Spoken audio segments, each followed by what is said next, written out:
Session जो था हमारा वो हम अपना वाइंड अप कर चुके हैं, जो कि solution of system of linear equation पे था। अब हम लोग प्रोसीड करने जा रहे हैं आपके numerical computation of eigen values के ऊपर और आइगन वेक्टर्स के ऊपर। अब ये जो आपका न्यूमेरिकल कंप्यूटेशन है आइगन वैल्यूज और आइगन वेक्टर्स की, इसमें हम लोग सिर्फ और सिर्फ एक मेथड डिस्कस करेंगे which is a power method. इसके अलावा हम लोग और कोई भी चीज़ डिस्कस नहीं करने जा रहे। सो पावर मेथड आप लोगों ने लीनियर अलजेब्रा में पढ़ा होगा कि पावर मेथड को किस तरह से हम लोग लेकर चलते हैं। ठीक है, थोड़ा सा देख लेते हैं डिटेल में कि आइगन वैल्यूज और आइगन वेक्टर्स क्या होती हैं हमारे पास।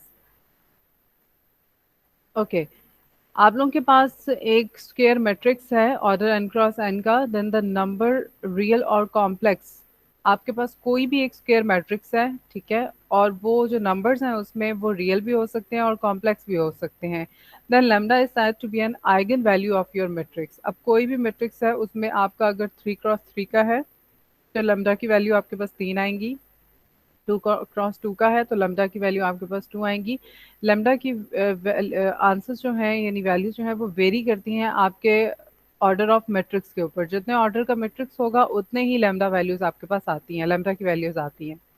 If there exist a relation column matrix X of order N cross N such that, यहाँ पर अब हम लोगों ने बात की है रिलेशन कॉलम मैट्रिक्स एक्स की। तो यहाँ पर हमारे पास जो रिलेशन कॉलम मैट्रिक्स है this is basically a column matrix जिसका ऑर्डर जो है वो n क्रॉस 1 का है, यानी उसका कॉलम एक होगा और नंबर ऑफ रोज आपकी डिपेंड करेंगी जितने ऑर्डर का आपके पास मैट्रिक्स स्क्वायर मैट्रिक्स होगा। ठीक है, such that A X minus lambda X which is equals to 0। अब यहाँ पर आपके पास एक रिलेशन एक्स है जो कि आपके पास यहाँ पर लेमडा के साथ भी मल्टीप्लाई हो रहा है और आपका जो है वो मैट्रिक्स ए के साथ भी मल्टीप्लाई हो रहा है, and that must be equals to 0। अब अगर हम यहाँ से एक्स को कॉमन ले लेते हैं तो यहाँ पर हमारे पास ए बच जाता है रिमेनिंग और लेमडा है। सो लेमडा के साथ आपके पास एक आइडेंटिटी मैट्रिक्स मल्टीप्लाई होता है जिसको हम फिर आपके मेन जो मैट्रिक्स होता है स्क्वायर मैट्रिक्स उसके साथ से सॉरी माइनस करते हैं, सब्ट्रैक्ट करते हैं। सो वहां से हम इजीली अपना लेमडा की वैल्यू जो है वो कैलकुलेट कर सकते हैं। ठीक है, सो this is basically your characteristic equation for finding the eigen values. Okay, eigen values का जो अदर नेम है वो आपके पास प्रॉपर वैल्यू भी है, उसको हम लेटेंट वैल्यू भी कहते हैं और कैरेक्टरिस्टिक वैल्यू भी कहते हैं। तो ये इसकी ये तीनों नेम्स होते हैं, चारों नेम्स होते हैं जो भी हम इसको बुला सकते हैं। समटाइम्स आपको आइगन वैल्यू नहीं मिलता, प्रॉपर लेटेंट और कैरेक्टरिस्टिक वैल्यू मिलता है तो उसका मतलब भी आइगन वैल्यू ही होता है। सिमिलरली आइगन वेक्टर की अगर हम बात करें तो उसको हम प्रॉपर वेक्टर भी कहते हैं, लेटेंट वेक्टर भी कहते हैं और कैरेक्टरिस्टिक वेक्टर भी कहते हैं। तो ये तीनों के तीनों वेक्टर जो हैं वो हम यहाँ पर ले सकते हैं। ठीक है, नेम असाइन कर सकते हैं इनको। Okay, how to find an eigen value. So characteristic अब यहाँ पर है कि हम आइगन वैल्यू को कैसे फाइंड आउट कर सकते हैं, ये मैं आप लोगों को रिवाइज करवाना चाह रही हूँ ताकि आप लोगों को याद आ जाए कि आप लोगों ने क्या पढ़ा था जो आप भूल जाते हो। सो कैरेक्टरिस्टिक इक्वेशन जो है मैट्रिक्स ए की वो हमारे पास होती है ये। ठीक है, यहाँ पर हम लोग क्या करते हैं कि आपके पास ये जो है हम मॉड ले लेते हैं। ए आपके पास स्क्वायर मैट्रिक्स होता है, लेमडा हमारे पास आइगन वैल्यूज होती हैं और identity I is your identity matrix.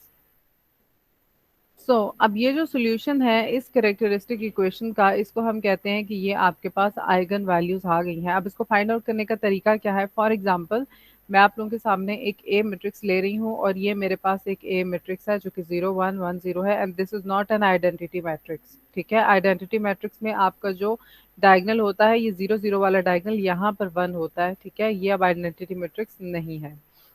उसके बाद सबसे पहले आप क्या करोगे कि यहाँ पर ए मैट्रिक्स पुट करोगे, लेमडा और आइडेंटिटी। सो आपके पास आइडेंटिटी मैट्रिक्स क्या होता है लेमडा का, ऐसे 1 1 0 0। आपने लेमडा को मल्टीप्लाई करना है इसके साथ। जब आप लेमडा को मल्टीप्लाई करोगे तो यहाँ पर आपका लेमडा आ जाएगा और यहाँ पर भी आपका लेमडा आ जाएगा और ये दो एलिमेंट्स जो हैं वो आपके जीरो ही रहेंगे। So this is R A matrix. जब आप इसको ए मैट्रिक्स को यहाँ पर रिप्लेस करोगे तो ए को रिप्लेस करने के बाद यहाँ पर आपके पास लेमडा ही रहेगा, यानी 0 minus lambda gives you minus lambda. यहाँ पर 1 था सो 1 माइनस 0 गिव्स यू 1। इधर भी 1 था, 1 माइनस 0 गिव्स यू 1। यहाँ पर 0 था तो 0 minus lambda gives you minus lambda. तो इसको जब हम सॉल्व करना चाहते हैं तो सॉल्व करने के बाद हम लोग इसको क्रॉस मल्टीप्लाई करते हैं। क्रॉस मल्टीप्लाई कर सॉरी यहाँ पर आपका मॉड आएगा, नॉट ब्रैकेट्स। तो आप इसको क्रॉस मल्टीप्लाई करेंगे तो इसको इसके साथ मल्टीप्लाई करेंगे और इसको इसके साथ मल्टीप्लाई करेंगे। सो lambda lambda gives you lambda square minus 1 multiply by 1 gives you 1। ठीक है। सो यहाँ से अब आप लोगों के पास this characteristic equation basically equals to zero. तो यहाँ से आप इजीली लैम्डा की वैल्यूज को फाइंड आउट कर सकते हो। किस तरह से? आपके पास है lambda square minus 1 which is equals to zero. -1 को उठा के आप दूसरी साइड पे शिफ्ट कर दो। ठीक है। इसका स्क्वायर रूट अप्लाई करो। जब भी आप स्क्वायर रूट अप्लाई करते हो तो आपके पास यहाँ पर तो स्क्वायर इसके साथ कैंसिल आउट हो जाएगा और यहाँ पे प्लस माइनस का साइन आ जाता है। तो यहाँ से आपको मिल जाएगा +1 एंड -1। ठीक है। तो यहाँ से आप लेमडा की दो वैल्यूज फाइंड आउट कर लेते हो और ये जो लेमडा की दो वैल्यूज है ये आप लोगों के पास होती हैं आइगन वैल्यूज और इसको हम डिनोट करते हैं मोस्टली लेमडा के साथ। ओके अब बात करते हैं आइगन वेक्टर्स के ऊपर कि आइगन वेक्टर्स क्या होते हैं और हम उसको किस तरह से फाइंड आउट कर सकते हैं। आइगन वैल्यूज की मैंने आप लोगों से पहले बात की है कि जो आपके पास ऑर्डर ऑफ मैट्रिक्स होता है उसके हिसाब से आपके पास आइगन वैल्यूज आती हैं। अगर ऑर्डर ऑफ मैट्रिक्स 2 क्रॉस 2 है तो आपके पास दो आइगन वैल्यूज आएंगी। अगर 3 क्रॉस 3 है तो तीन आइगन वैल्यूज आएंगी और अगर 4 क्रॉस 4 है तो फोर ही आइगन वैल्यूज आएंगी। ये जरूरी चीज है। ऐसा नहीं है कि 4 क्रॉस 4 का मैट्रिक्स है तो आपकी आइगन वैल्यूज 3 आ रही है। नो, ये गलत है। ठीक है। जितने ऑर्डर का स्क्वायर मैट्रिक्स होगा उतने ही आइगन वैल्यूज आती हैं। तो यहाँ पर लेमडा जो है वो आपके पास वेरी कर सकता है अप टू nth टर्म, यानी डिपेंड करता है आपके order of main square matrix पे। उसके बाद this is our characteristic equation which is our equation number 1. Okay, solution of equation 1 for any eigenvalue lambda that is x is called eigenvector of matrix A corresponding to lambda is equals to lambda I. अब यहाँ पर ये जो x है ये आपके पास unknown है, इसको हमने फाइंड आउट करना है। सो इसको फाइंड आउट किस तरह से करते हैं? जो आइगन वैल्यूज आप लोगों ने फाइंड आउट की होती हैं उतनी ही आइगन वैल्यूज के कॉरेस्पॉन्डेंस पे हम लोग आगे प्रोसीड करते हैं और प्रोसीड करने के बाद हम लोग आइगन वेक्टर्स को फाइंड आउट करते हैं यानी उसको रिप्लेस करते हैं उनकी जगहों पर। ठीक है। फॉर एग्जाम्पल यहाँ पर जो हमारे पास ये वही मैंने प्रीवियस वाली एग्जाम्पल ली है। प्रीवियस एग्जाम्पल में हमारे पास लेमडा की दो वैल्यूज आई थी, एक -1 और एक +1। तो यहाँ पर लेमडा की मैं वैल्यू पुट करने जा रही हूँ -1 फर्स्ट ऑफ ऑल। तो इसको जब आप रिप्लेस करोगे तो आपने इस तरह से पुट करना है। ठीक है। ये आपके पास जो टर्म है ये एज इट इज ही यहाँ पर आई है। तो यहाँ से आप लोग फाइंड आउट कर सकते हो। अगर लेमडा को यहाँ पर आप -1 पुट करोगे तो ये आपके पास +1 हो जाएगा और यहाँ पर पुट करोगे तो +1 हो जाएगा। उसके बाद आपने इसको बनाना होता है 0। ठीक है। यानी ए एक्स इज इक्वल्स टू 0। अब यहाँ पर ए मैट्रिक्स जो है वो आपका ये कंसिडर होता है, इसको आपने एक्स के साथ मल्टीप्लाई करना है। एक्स जो है वो आपके पास अननोन्स होते हैं जो कि कॉलम वेक्टर होता है, उसको हम लोगों ने फाइंड आउट करना होता है। और कॉलम वेक्टर कौन सा होगा? जितने ऑर्डर का मैट्रिक्स होगा उतने ही आपके पास नंबर ऑफ रोज होंगी लेकिन कॉलम एक ही होगा। इसको आप इस तरह से लिख सकते हो। अब यहाँ पर आपने उसी तरह से प्रोसीजर करना है कि आपने इसको कन्वर्ट करना है रो रिड्यूस्ड एचेलॉन फॉर्म में। सबसे पहले ऑगमेंटेड मैट्रिक्स बना लो। ठीक है। यहाँ पर डैश भी है। ऑगमेंटेड मैट्रिक्स बना लो और ऑगमेंटेड मैट्रिक्स बनाने के बाद आपने इसको रो रिड्यूस्ड एचेलॉन फॉर्म में कन्वर्ट करना है। रो रिड्यूस्ड एचेलॉन फॉर्म में कन्वर्ट करने के बाद आप लोग बैक सब्स्टिट्यूशन करोगे और बैक सब्स्टिट्यूशन करने के बाद आप लोग अपने वेक्टर्स की वैल्यूज, सॉरी जो कांस्टेंट है उनकी वैल्यूज को फाइंड आउट कर सकते हो। ठीक है। यहाँ पर अब मैंने कुछ ऑपरेशंस परफॉर्म किए। ये ऑपरेशंस आप लोग खुद परफॉर्म करके देख सकते हो और मैंने इसको कन्वर्ट कर दिया रो रिड्यूस्ड एचेलॉन फॉर्म में। कन्वर्ट करने के बाद आप लोगों ने इसकी बैक सब्स्टिट्यूशन करनी है। अब यहाँ पर जो हमें वैल्यू मिलती है वो मिलती है x1 plus x2 is equals to 0। ठीक है। तो यहाँ पर अब आप अगर इसको एक को लेफ्ट साइड पे लेके जाओ एक को राइट साइड पे लेके जाओ तो वहां से हमारे पास जो x1 की वैल्यू मिलती है वो मिलती है -1 और x2 की वैल्यू मिलती है 1।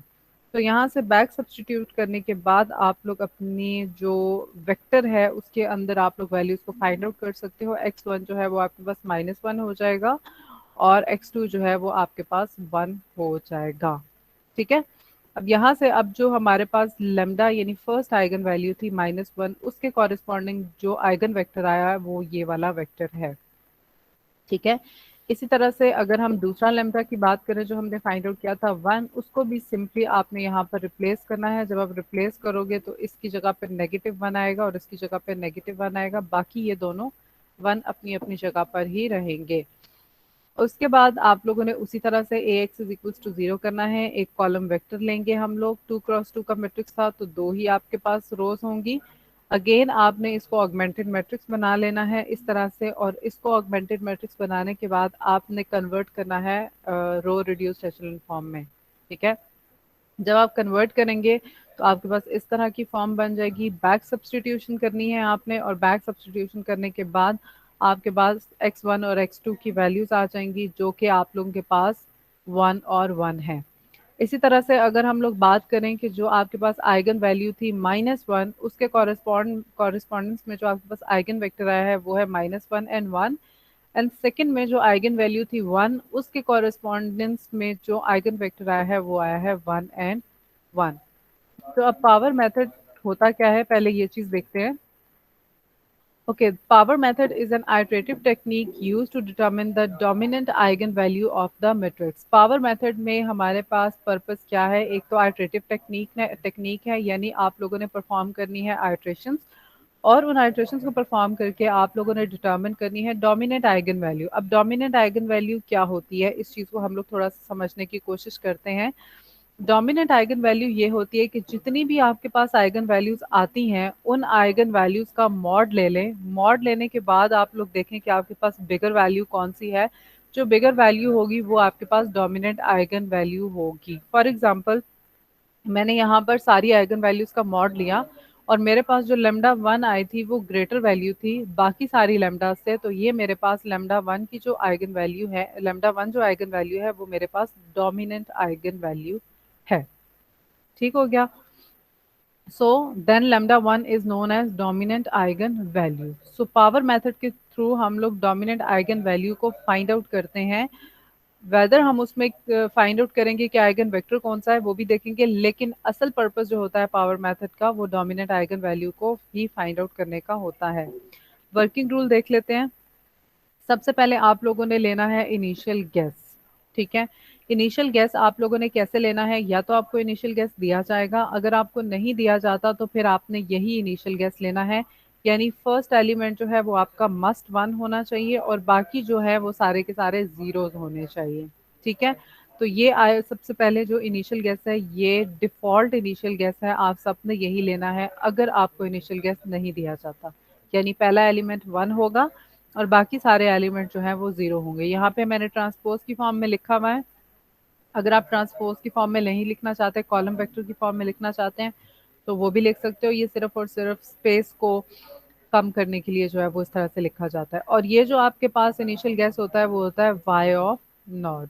ठीक है, उसके बाद then the first iteration is, अब फर्स्ट आइट्रेशन जो है वो आप लोगों ने किस तरह से प्रोसीड करनी है। y1 आपके पास क्या है, this one represents your number of iterations, और ये आपके पास ए वाई नॉट है। ए क्या है आपके पास, जो स्क्वायर मैट्रिक्स आपको दिया जाएगा। वाई नॉट आपके पास इनिशियल गेस है और इसको आपने यहाँ पे कॉलम वेक्टर की फॉर्म में ही लिखना है। इन दोनों को मल्टीप्लाई करके जब आप लोग फाइनल आंसर्स की तरफ जाओगे तो K1 आपका शो करेगा लार्जेस्ट आइगन वैल्यू को, और Z1 जो है वो आपके पास होगा आइगन वेक्टर। ठीक है, इसी तरह से अगर सेकंड वैल्यू हम लोग फाइंड आउट करना चाहते हैं तो Z1 को आपने रिप्लेस करना होगा नेक्स्ट स्टेप में y नॉट की जगह पे। ठीक है, जो नया आइगन वेक्टर हमारे पास आ जाएगा वो Z1 आ जाएगा। अब आपका y नॉट यूज नहीं होगा, सो यहाँ पर y2, this two represent your number of iteration. ये आपके पास वही स्क्वायर मैट्रिक्स है। z जो हमने आइगन वेक्टर पिछली वाली वैल्यू में फाइंड आउट किया वो रिप्लेस करेंगे। देन आपने फाइंड आउट करना है और K2 आपके पास आइगन वैल्यू हो जाएगी लार्जेस्ट, एंड Z2 जो है वो आप लोगों के पास नेक्स्ट आइगन वेक्टर हो जाएगा। अब आपने इस प्रोसेस को, ये जो 3 स्टेप्स हैं यानी 2 स्टेप्स को ये आपने फॉलो करना है, इनको आपने कंटिन्यू रखना है अनटिल एंड अनलेस आप लोगों के जो आंसर्स हैं वो रिपीट ना होने शुरू हो जाएं। और इसमें भी हम लोगों ने एक्यूरेसी का उसी तरह से ध्यान रखना है जिस तरह से हम लोग नॉन लीनियर इक्वेशंस की एक्यूरेसी का ध्यान रखते आए हैं यानी जब आपका आंसर रिपीट होना शुरू हो जाए 4 डेसिमल प्लेसेस तक, तो आप लोगों ने वहां पर स्टॉप कर देना है और स्टॉप करके आपने बता देना है कि ये आपकी डोमिनेंट आइगन वैल्यू है और ये आपका डोमिनेंट आइगन वेक्टर है। उसके बाद एग्जाम्पल है, एग्जाम्पल ये है that apply power method to evaluate the dominant eigen value and eigen vector. अब हम लोगों ने डोमिनेंट आइगन वैल्यू और आइगन वेक्टर को फाइंड आउट करना है by applying a power method. तो ये आप लोगों के पास एक मैट्रिक्स है। अब सॉल्यूशन हम लोगों ने करना है लेट। अब ये आप लोगों के पास जो मैट्रिक्स गिवन था इसका आपको कोई नेम असाइन नहीं किया गया था, तो सबसे पहले तो आप इसको एक नेम दे दो, कोई भी दे सकते हो। मैंने यहाँ पे ए दिया है, आप कोई भी अल्फाबेट कैपिटल इसके लिए यूज कर सकते हो।